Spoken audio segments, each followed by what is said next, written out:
আসসালামু আলাইকুম, কেমন আছেন সবাই?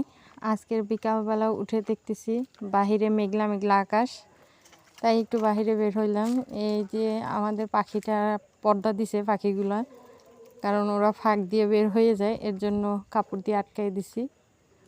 তারপর একটু সামনের দিক যাইতেছি। বাবু এই যে দোলনা বানাই দিছে ওর বাবাই, সেই দোলনায় চড়তেছে। সে বলছে যে স্কুল থেকে আইসেই আগে আমার দোলনা বানাই দিবা, তারপরে তুমি যাবা। এই যে এখন সে দোলনায় চড়তেছে। পরে আমি একটু সামনের দিকে গেলাম। আমাদের বাড়ির সামনে আবার খুব মাঠ আছে। এই যে ফুল ফুটবে, এর জন্য কলি নিছে ছোট ছোট, এটা কি জানি ফুল বলে, আমার এখন মনে নাই নামটা। হাঁটতে হাঁটতে একটু সামনের দিকে গেলাম, কারণ আকাশটা মেঘলা মেঘলা, বিকেল টাইম ভালো লাগতেছিল, হালকা হালকা বাতাস ছিল।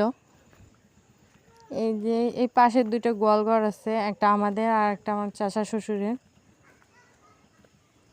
সামনের দিকে যাইতেছিলাম, যে কেমন ঠান্ডা ঠান্ডা বাতাস, ভালোই লাগতেছিল। আকাশে ওই যে মেঘ দেখা যাইতেছে, দূরে গ্রাম, সামনে সূর্যমুখী গাছ, অনেকেই ফুল কেটে ফেলছে, হালকা হালকা আছে এখন অল্প অল্প। ওই যে গাছগুলো এখন মানে ফুল পেকে গেছে দেখে গাছগুলো বোঝা যাইতেছে না। আর ওই যে আমাদের গরু নিয়ে দাঁড়ায় আছে, ঘাস খাওয়াইতেছিল। আর এই জায়গায় আমাদের একটা বেল গাছ আছে, কিন্তু বেল গাছটা বেল হয় না।